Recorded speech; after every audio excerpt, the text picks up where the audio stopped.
Donc, ce qui va être montré ici, c'est comment dans Illustrator faire du texte un peu comme on le faisait pour les enseignes de magasins fin 19e, début 20e, du lettrage.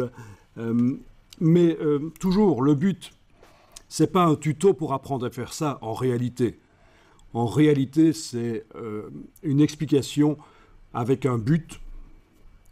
Mais l'explication, c'est pour vous montrer comment fonctionne Illustrator au niveau de la gestion des fonds, comment on peut l'utiliser. Donc, c'est ça l'idée, c'est que vous apprenez, avec les différents exercices qu'on voit ici, vous apprenez différentes techniques, mais après, si vous arrivez à transférer vos connaissances et à combiner ce qu'on a vu, c'est encore plus génial, quoi. Il n'y a pas de limite. D'ailleurs, le slogan chez Adobe, c'est « La limite est votre imagination ». Voilà, ceci dit, il n'y a pas que Adobe, on peut aussi utiliser d'autres logiciels pour faire ce genre de choses. Je ne peux pas me présenter ici comme quelqu'un qui fait la pub de Adobe. C'est juste des outils géniaux, mais voilà, il y en a d'autres, des alternatives. Donc ici, j'ai tapé dans Google Old Shop Lettering, c'est juste ce qui m'est passé par la tête pour trouver ce que je voulais trouver, et ça a fonctionné. Je tombe sur différentes choses. Des lettrages. Voilà, celui-ci, justement, montre exactement l'effet que je recherche, en fait. Vous avez du lettrage et... Je vais voir si on sait l'afficher en plus grand. Non, je vais rester là pour l'instant. Du lettrage.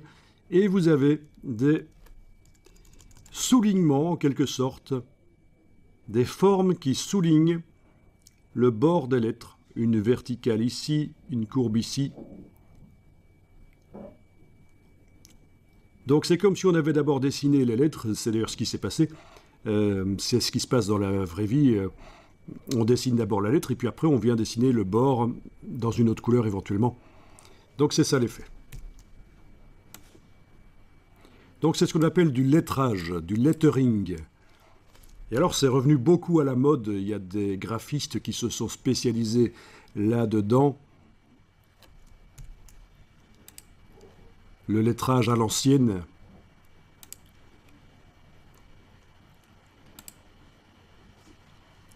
Oui, il y a plein de livres là-dessus. Celui-là aussi me montre l'effet que je recherche. Voilà. Qu'est-ce qu'il me fait? Ok.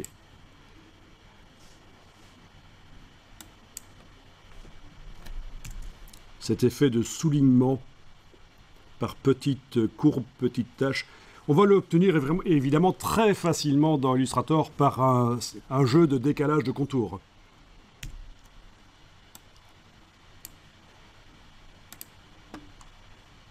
Donc si ça vous intéresse, le lettering, ça peut se faire dans les logiciels, ça peut se faire dans la vraie vie si on est doué sur des murs. On voit souvent ça, des décorations dans des bars, dans des restaurants où sur tout un mur il y a eu du lettering.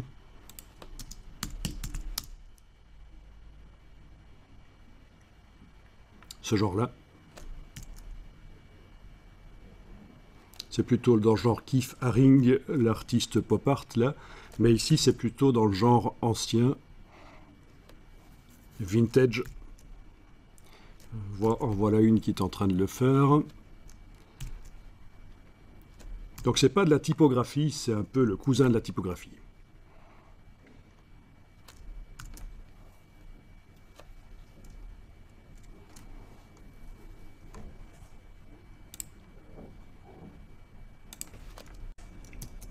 Bon, ben, essayons dans Illustrator. Donc, nouveau document.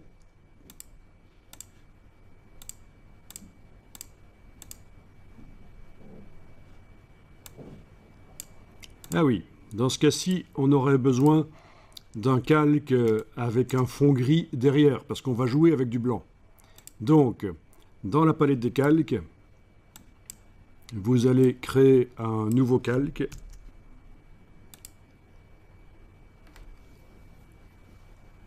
Les deux calques sont actuellement vides, donc je peux faire le rectangle gris. Le grand rectangle gris qui va me servir à voir les choses blanches que je vais faire, que je ferai sur le calque 2. Bien, je peux le faire sur le calque 1, le grand rectangle gris. Donc je dois activer le calque 1, le sélectionner dans la palette des calques, prendre l'outil rectangle, tracer en ayant zoomé en arrière. Voilà, tracer un grand rectangle. Palette nuancier. Je vais mettre en couleur de fond. Il faut que la case de fond soit en avant-plan dans la palette des outils. Je vais mettre un gris. Il y a du gris ici. Voilà, ça devrait suffire. Je verrouille le calque et je clique sur le calque 2 parce que je vais dessiner dans le calque 2. Et on peut enregistrer le document. Je vais l'appeler texte.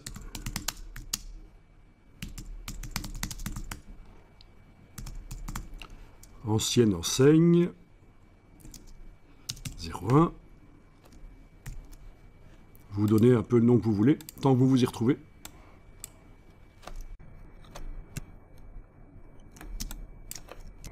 Donc, je zoome sur la page A4.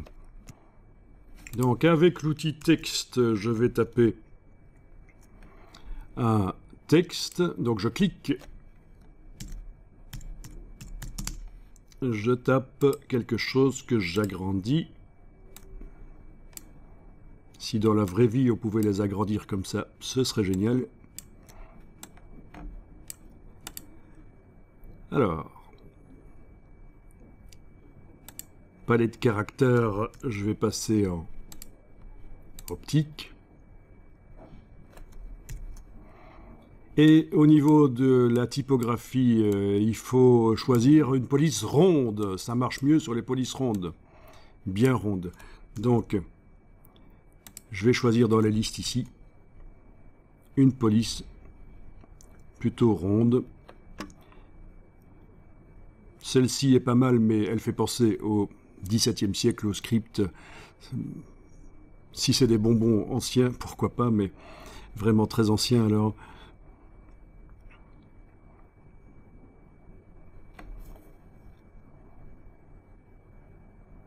Bon, je vais prendre celle-là dans un premier temps, mais de toute façon, on peut changer la police après puisque le texte va rester dynamique.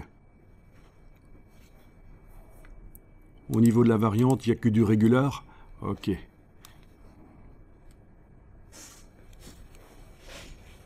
On va faire avec. Pas de faux gras ici, on ne complique pas les choses. Je vais déjà enregistrer le document.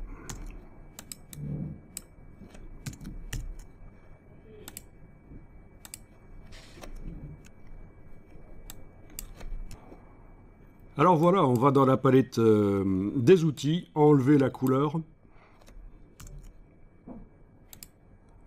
Et dans la palette aspect, on va aller ajouter un nouveau fond. Menu fenêtre aspect.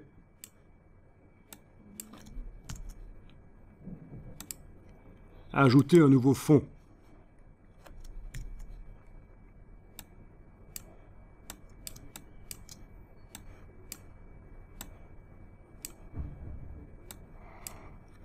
Alors ce fond, qui montre pour l'instant du noir, on va le dupliquer.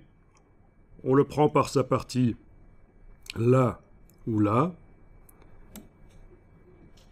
Et on l'amène sur l'icône juste à gauche de la corbeille. Ça fait une copie.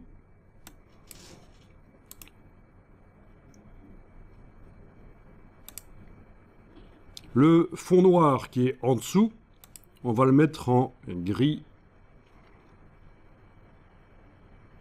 Non, je vais le mettre en brun parce que j'ai du fond gris ici. Justement, je vais plutôt le mettre en brun. On a vu justement des exemples précédemment où le bord était en brun. Pourquoi pas?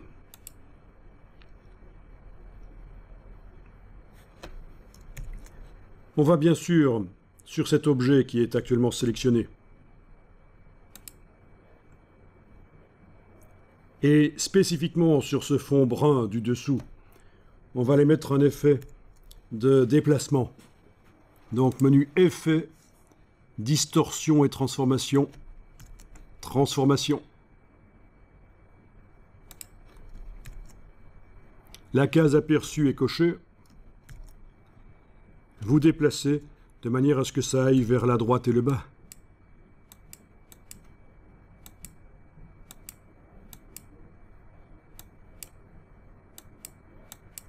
Pas trop quand même. Juste un peu comme ça.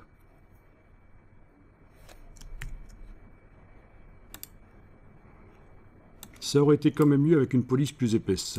Mais il est encore temps de le changer.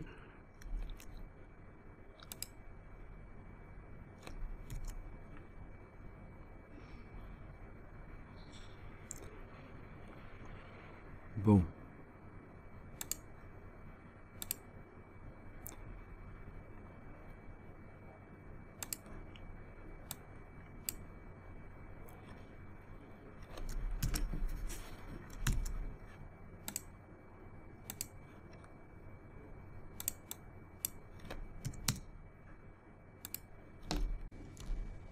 Donc, on n'a pas tout à fait l'effet recherché, puisqu'il nous manque un espace vide entre la lettre noire chez moi et sa copie déplacée en brun ici.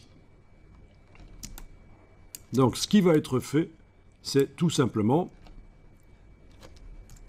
de dupliquer à nouveau le fond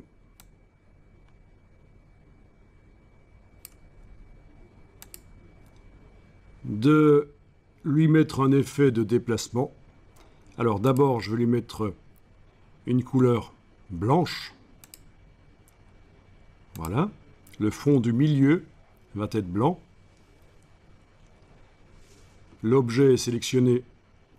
Le fond blanc est sélectionné. Je peux aller mettre un effet. Distorsion, transformation, transformation.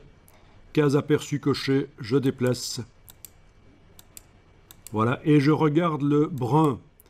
Je regarde ce qui arrive au brun, c'est ce qui m'intéresse, c'est cet effet de trait.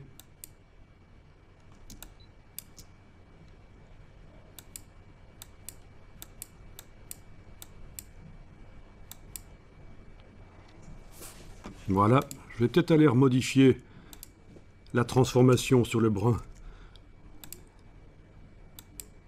pour le faire un peu plus bas. Voilà.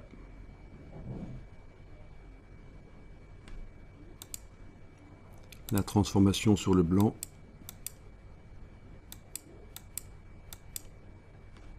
Ok. Voilà.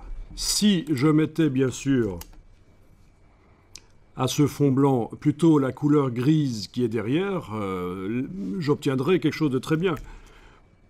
Mais pas vraiment exploitable ailleurs. Donc si vous voulez voir ce que ça donne, il faut bien sûr enlever l'œil en face du fond gris. Et vous voyez l'effet obtenu. C'est un peu ce qu'on recherchait quand même. Et ça marche tant que ça reste sur du blanc.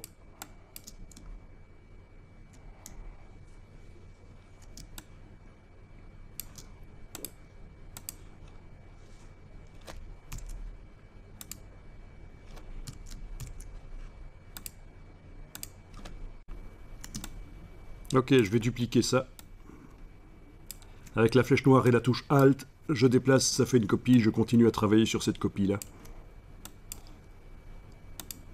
Je vais tester juste un tout petit peu ici. Objet, distorsion, créé d'après une déformation. Vous ne le faites pas nécessairement, mais c'est juste pour voir s'il y a ici ce que je recherche, c'est-à-dire à la place d'une déformation arc, une déformation... Alors, on va essayer ça. Voilà. Bon, voilà, c'est exactement ce que je cherchais. Donc, vous pouvez y aller si vous voulez. Menu Objet. Menu Objet. Distorsion de l'enveloppe. créé d'après une déformation. Et ici, j'ai choisi monter.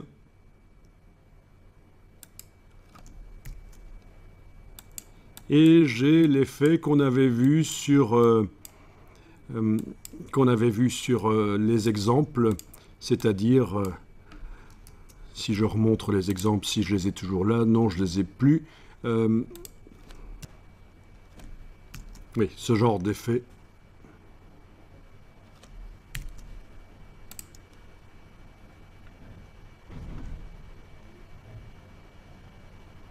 Ah, on peut y passer du temps à faire ce genre de choses. Ah oui, voilà une vraie enseigne de magasin. Sous copyright, il y a le iStock, le watermark, comment est-ce qu'on dit en français encore? Le filigrane. Voilà, c'est ça en français. Qui indique que c'est une image protégée. On peut l'acheter sur iStock. C'est une banque d'images. Hein. Ok. Ça, pour faire ça, ce serait plutôt dans Photoshop, ce genre d'épaisseur sur le texte. Mais il est tout à fait possible de transférer le fichier Illustrator dans Photoshop et de continuer dans Photoshop le travail sur quelque chose qui a été fait dans Illustrator. Et de modifier même le document Illustrator et en même temps ça se modifie dans Photoshop. Donc, mais ça c'est plutôt de la formation avancée quand on commence à jouer avec les deux logiciels en même temps.